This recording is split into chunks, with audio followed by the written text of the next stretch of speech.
শাসন চাই,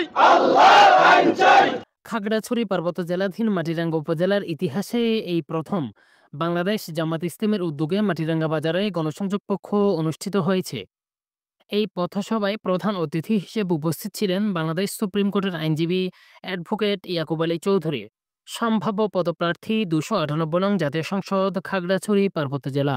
আমার নাম ইয়াকুব আলী চৌধুরী, তাইন্দংবাড়ি আমার।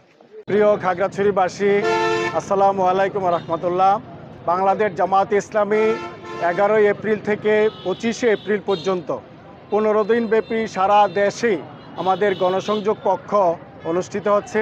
গণসংযোগ পক্ষের মূল টার্গেট হলো বাংলাদেশের সকল মানুষের কাছে আল্লাহর আইন এবং সৎ লোকের শাসন প্রতিষ্ঠার এই আহ্বানটি সর্বত্র সকল মানুষের কাছে পৌঁছিয়ে দেওয়া। এটা হলো আমাদের প্রধান টার্গেট।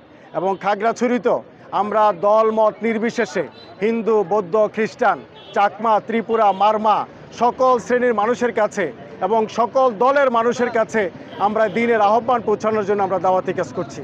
এবং আমরা আশা করি আজকের দিন পর্যন্ত আমরা সকলের মানুষের কাছে, সকল ব্যবসায়ীদের কাছে, সাধারণ মানুষের কাছে, মা বোনদের কাছে জামাতের আহ্বান নিয়ে আমরা পৌঁছার জন্য চেষ্টা করেছি। এবং যতক্ষণ পর্যন্ত আমাদের টার্গেট ফিল আপ না হবে, 15 তারিখের পরেও আমাদের প্রচেষ্টা অব্যাহত থাকবে। মৃত্যুর আগের দিন পর্যন্ত আমরা দিন প্রতিষ্ঠার জন্য সংগ্রাম করে যাব ইনশাআল্লাহ।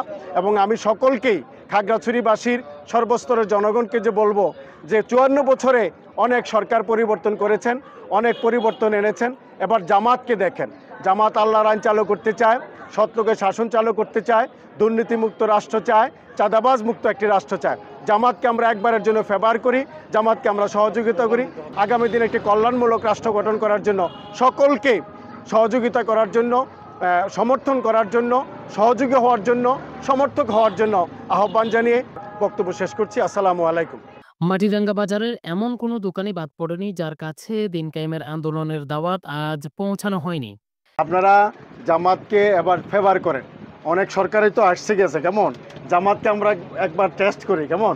এই যে রাষ্ট্রীয় ক্ষমতায় জামাত কখনো পূর্ণাঙ্গভাবে ছিল না, জামাতকে একটু এবার দেখেন, জামাতকে একটু পরীক্ষা করেন। জামাত যে বলে একটা দুর্নীতিমুক্ত রাষ্ট্র করবে, জামাত যে বলে একটা চাঁদাবাজ মুক্ত রাষ্ট্র করবে, একবার পরীক্ষা করে দেখি না আমরা। একটু পরীক্ষা করেন, একটু ফেভার করেন। হ্যাঁ, জানা গেছে দলটির প্রধান লক্ষ্য ও উদ্দেশ্য হলো আল্লাহর আইন চাই, সৎ লোকের শাসন চাই। একজন সৎ, দক্ষ ও তাকওয়াবান মানুষ হিসেবে নিজেকে প্রতিষ্ঠিত করতে আজই শপথ নিন, বাংলাদেশ জামাতে ইসলামীতে যোগ দিন। আজকের জন্য এটুকুই। সবাই ভালো থাকুন, অন্যকেও ভালো রাখুন। আর হ্যাঁ, অপসংস্কৃতির এই যুগে কল্যাণকর কিছু পেতে এই ফেসবুক পেজের একজন শুভাকাঙ্ক্ষী হয়ে থাকুন, এটাই কামনা। আসসালামু আলাইকুম রহমতুল্লাহি ওয়া বারাকাতুহু।